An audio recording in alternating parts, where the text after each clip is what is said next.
सरकार हाथ जोड़ करके बुला रहे हैं, लोग प्लीज आइए, आपके कागजात के साथ हम पैसा देने के लिए तैयार है, आप भी ले आइए, हम देंगे। आपने ठीक सुना, सरकार की तरफ से वित्त मंत्री श्रीमती सीतारमन ने क्या कहा, कागज लेकर के आइए, पैसा ले जाइए। एक तरफ वो ये भी कहती है कि सरकार पैसा नहीं दिला सकती क्योंकि मामला कोर्ट में है, और दूसरी तरफ वो ये कह रहे हैं कि आप भी आइए और कागज लेकर के पैसा ले जाइए। इस पूरा वीडियो को ध्यान से देख लीजिएगा, उसके बाद मैं आपसे एक सवाल पूछूंगा कि उनके द्वारा संसद के अंदर ये जो बयान दिया गया है, ये हमारे ऊपर मजाक किया गया है या क्या है। इसको देखने के बाद अच्छी तरह से आपको पता चल जाएगा आखिर वो कौन से कागज की बात कर रही हैं, कौन से पैसे की बात कर रहे हैं, और ऐसा क्यों कह रही है कि लोग पैसा लेने नहीं आ रहे हैं। आइए और आकर के पैसा ले जाइए। इसके लिए एक बार फिर से मैं आपको वीडियो दिखाता हूं। सरकार हाथ जोड़ करके बुला रहे हैं, लोग प्लीज आइए, आपके कागजात के साथ हम पैसा देने के लिए तैयार है, आप भी ले आइए, हम देंगे। नमस्कार दोस्तों, मैं हूं सुरजीत श्यामल, आप देख रहे हैं वर्करवॉइस.in। दोस्तों आपको बता दूं कि 16 फरवरी 2022 को पूरे देश को हमने बताया कि सहारा इंडिया नाम का फ्रॉड हो रहा है आपके साथ। सहारा इंडिया नॉन बैंकिंग आरबीआई के द्वारा 2015 में ही लाइसेंस रद्द कर दिया गया, जिसके बाद बंद हो जाना चाहिए, जबकि उसी ऑफिस के अंदर वही बोर्ड लगा करके और आपका कागज बदल दिया गया। और आज वित्त मंत्री उसी कागज की बात कर रही है, और जो ये कागज मांग रही है, क्या वो कागज आपके पास है या नहीं है। और इसके लिए मैं थोड़ा सा आपको पीछे ले चलूंगा। इसके लिए मैं आपको ज़्यादा पीछे नहीं ले जाना चाहूँगा, बल्कि काफ़ी शॉर्टकट में बताना चाहूँगा कि माननीय सुप्रीम कोर्ट ने 2012 में सहारा इंडिया को सहारा सेवी रिफंड खाते में 25,000 करोड़ रुपया जमा करने का आदेश दिया था, जिसमें कि 15% ब्याज था। अगर आप उस समय माननीय सुप्रीम कोर्ट के आदेश अनुसार सेबी के पास क्लेम करते तो आपको 15% ब्याज के तहत पैसा लौटाया जाता। और जैसा कि सरकार भी मान रही है कि 19,000 के आसपास पिटीशन आए थे जिनका पैसा उन्होंने लौटाया, और बाकी लोग आए ही नहीं। और ऐसे में बाकी लोग क्यों नहीं आए, तो जैसा कि सरकार कह रही है कि 2012 से अभी तक मात्र 138 करोड़ रुपया ही बांटा गया है। तो जैसा कि सरकार कह रही है, तो ये उनके लिए कह रही है जिनके पास सहारा रियल एस्टेट और हाउसिंग का पेपर था, और उन्हीं को उस 25,000 करोड़ में से मिलना था। जबकि सहारा ने चालाकी से क्या किया, मात्र 15,000 करोड़ सहारा सेवी के रिफंड खाते में जमा कराया, और जमा कराने के बाद उसने आपके साथ खेला कर दिया। तो खेला क्या कर दिया, आपका जो पेपर था वो आपसे वापस ले लिया। हो सकता है आप में से बहुत सारे लोगों के पास पेपर होगा, आपने कन्वर्जन नहीं कराया होगा, लेकिन आपको याद होगा, आपने सुना होगा, आपने जरूर कहीं पढ़ा होगा या सुना होगा कि सेबी के दफ्तर के बाहर सहारा ने क्या किया था, 127 ट्रक कागज भेजकर जाम लगा दिया था। और ये कौन सा पेपर था, तो ये आपके कन्वर्जन वाला पेपर था। यानी कि आपसे इन्होंने पेपर साइन कराया, या फिर आपने नहीं किया, आपके एजेंट ने साइन कर दिया कि हम पैसा सहारा का पा गए। जबकि सच्चाई ये थी कि आपका जो पैसा है वो क्यूसॉप के अंदर कन्वर्ट कर दिया गया था, लेकिन एक तरह से इन्होंने फर्जी तरीका से प्रूफ बना लिया कि हमने सभी को अपने स्तर से सहारा का पैसा वापस कर दिया है। और यही बात सुप्रीम कोर्ट के अंदर लेकर के गए थे, और इसी बात का विवाद चल रहा था। विवाद क्या चल रहा था, सेबी ये कह रहा था कि बाकी जो 10,000 करोड़ रुपया है वो इन्होंने जमा नहीं कराया है, और ये कह रहे थे कि हमने अपने स्तर से सभी को पैसा दे दिया है। और वही 127 ट्रक जो कागज था उसी का था, यानी कि फर्जीवाड़े का। और इसी विवाद में आपको उलझाए रखा गया। जबकि क्या हुआ था, जो 10,000 करोड़ रुपया माननीय सुप्रीम कोर्ट के आदेश के अनुसार नहीं जमा कराया गया था, तो सुब्रत राय को 4 मार्च 2014 को तिहाड़ जेल भेज दिया गया था। और ये इसीलिए भेजा गया था ताकि बाकी का पैसा रिकवरी करके आपको दिलाया जा सके। लेकिन उसके बाद मोदी जी की सरकार आ जाती है, अच्छे दिन आ जाते हैं सुब्रत राय के, और उसने क्या किया, बंद सहारा के ऑफिस में लाइसेंस रद्द होने के बाद 2015 में, और फिर हमारा इंडिया और क्या क्या इंडिया का खेल शुरू हो जाता है। इसके बाद आप जरूर जानना चाहिए कि सहारा ने ऐसा कहीं कहा है कि उसने पैसा आपको दिया कि नहीं दिया। आपके कागज के साथ जो बदलाव हुआ, कन्वर्जन हुआ, इस बात को खुद ही सीतारमन जी ने लोकसभा के अंदर स्वीकारा है।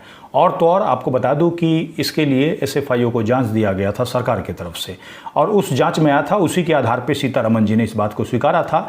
हुआ क्या था, वो जो एसएफआईओ का जांच चल रहा था, इसी दौरान क्या करते हैं सहारा वाले, दिल्ली हाईकोर्ट चले जाते हैं और दिल्ली हाईकोर्ट उस जांच को रोक लगा देती है।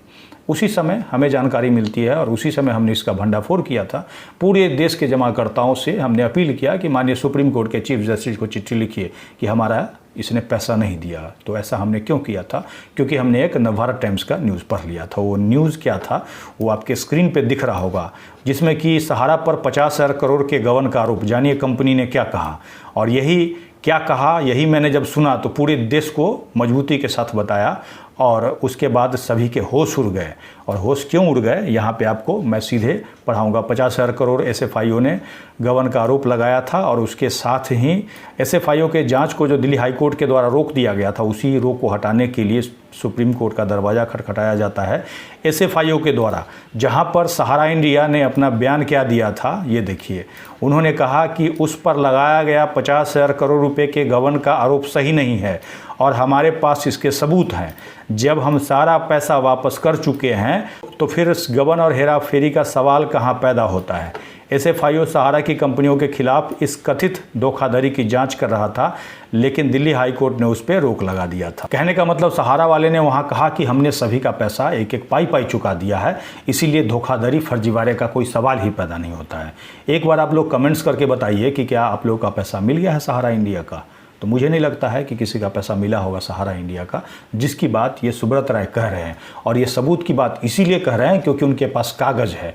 आपने भले ही साइन नहीं किया होगा, और जैसा कि हमने बताया आपके नाम पर हो सकता है सुब्रत राय के आदमी ने खुद ही साइन कर लिया होगा, और ऐसा प्रूफ जो 127 ट्रक में लगा करके सीबी के पास रख दिया गया था उसी की ये बात कर रहे हैं। और ऐसे में वित्त मंत्री खुद कह रहे हैं कि आप कागज़ लाइए। तो भैया कागज़ आपने क्या किया आपको खुद पता है। कागज़ आपने बदलवा दिया।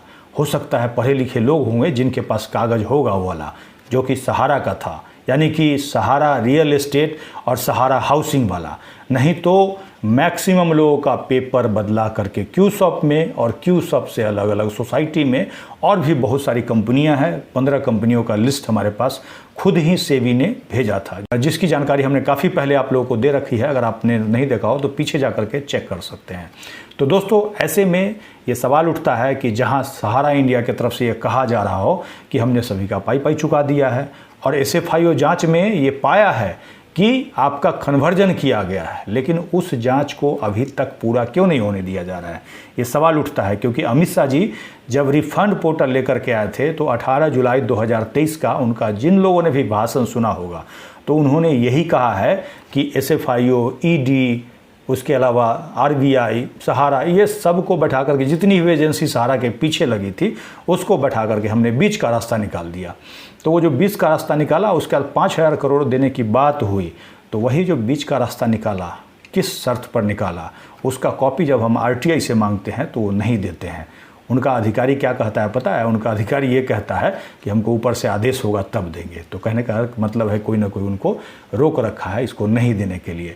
और ऐसे में अब एक बार आप कमेंट्स करके बताइए कि सीतारमन जी अब कागज़ की बात कर रही हैं तो क्या हमारे साथ वो मजाक कर रही हैं कि नहीं कर रही हैं? क्योंकि कागज़ का हेरा फेरी जो पढ़ा लिखा आदमी नहीं है, गरीब आदमी है, उसको नहीं पता। उसने तो पैसा जमा किया है, उसने तो एजेंट के माध्यम से पैसा जमा किया है, तो उसको तो ये भी पता नहीं कि सुब्रत राय कौन है, सहारा कौन है, वो मर गया कि जिंदा है। क्योंकि सरकार को ही नहीं पता है कि वो मर गया, और मर गया तो उसका प्रूफ सरकार के पास भी नहीं है। हमारे आरटीआई का भी उसमें भी सरकार की तरफ से अभी तक कोई जवाब नहीं दिया गया है। तो ऐसी स्थिति में जब कागज़ की बात आप करती हैं तो पैसा तो हमारा लिया, पैसा तो हमने भरोसा पे दिया, पैसा तो हमने सरकार को दिया, सरकार के कहने पे दिया, क्योंकि सरकार ने वो ऑफिस चला रखा था, उनके अधिकारी वहाँ बैठे हुए थे। हम एक मोटरसाइकिल बिना लाइसेंस के नहीं चला सकते, आप जगह जगह पे रोक करके हमारा चालान कर देते हैं। लेकिन जब एक आदमी बैंक चला लेता है पूरे देश के अंदर, और 2014 से मोदी जी की सरकार थी, लोगों का अच्छे दिन आ जाना चाहिए था, लेकिन अच्छे दिन लोगों का ना आकर के सुब्रत राय का अच्छे दिन आ गया। वो पेरोल पे बाहर हो जाता है, पूरा रूट मचा देता है और सरकार देखते रहती है। और तो और जब 2022 से मैं कंप्लेन कर रहा हूँ, कोर्ट के माध्यम से भी सरकार को जगाने की कोशिश की, तो सरकार आंख बंद करके सोई हुई है। इसीलिए क्योंकि उनका हिस्सा है, उन्होंने भी मिल करके लोगों को लूटा है। और इसीलिए सीतारमन जी कह रहे हैं कि कागज़ लाइए, पैसे ले जाइए। यार भैया कागज़ ही नहीं हमारे पास, आपने तो कागज़ बदलवा दिया, तो हमारे पास कागज़ कैसे होगा? तो आप एक बार कमेंट्स करके बताइए कि वो मजाक कर रही हैं कि नहीं कर रही हैं, और इस वीडियो को अधिक से अधिक शेयर कीजिए ताकि सीतारमण जी को भी पहुंचे और वो कम से कम देखें, और नहीं तो कम से कम उनके जो विपक्ष के MP हैं वो इस वीडियो को देखें और समझ सके कि ये मजाक क्यों किया गया है। और पहले ही कहा था कि मोदी जी को चिट्ठी लिखिए, चिट्ठी लिखने का मकसद बस यही था कि मोदी जी पैसा आपको नहीं देंगे तो उनको वोट नहीं देना है। उसके बाद भी अगर आपने वोट दिया तो आपकी गलती है, क्योंकि 5 किलो अनाज के चक्कर में आपने लाखों रुपया अपना गंवाया है। तो इसीलिए आगे आपको फिर मौका मिलेगा ऐसे लोगों को सबक सिखाने की, लेकिन आप सबक कैसे सिखाएंगे? तो आपके पास जब वोट का समय होगा तभी ये नेता पकड़ में आएंगे। तो उस नेता को जरूर पकड़िए और पूछिए कि भाई सहारा के बारे में क्यों नहीं बोलते हो जब हमसे वोट लेकर के गए थे। जो भी जानकारी मैंने दी है वीडियो के डिस्क्रिप्शन में उस न्यूज़ का लिंक मिल जाएगा, आसानी से जाकर के आप पढ़ सकते हैं। और कोई भी सवाल हो कमेंट्स में जरूर लिखिएगा। अगर आप हमें फेसबुक पे देख रहे हैं तो पेज को लाइक करेंगे, यूट्यूब पे देख रहे हैं तो चैनल को सब्सक्राइब करेंगे, वीडियो को अधिक से अधिक शेयर करेंगे ताकि अधिक से अधिक साथियों तक ये जानकारी पहुँच पाए। इसके साथ ही विदा लेता हूँ, जल्द ही एक नई जानकारी के साथ मिलते हैं। धन्यवाद।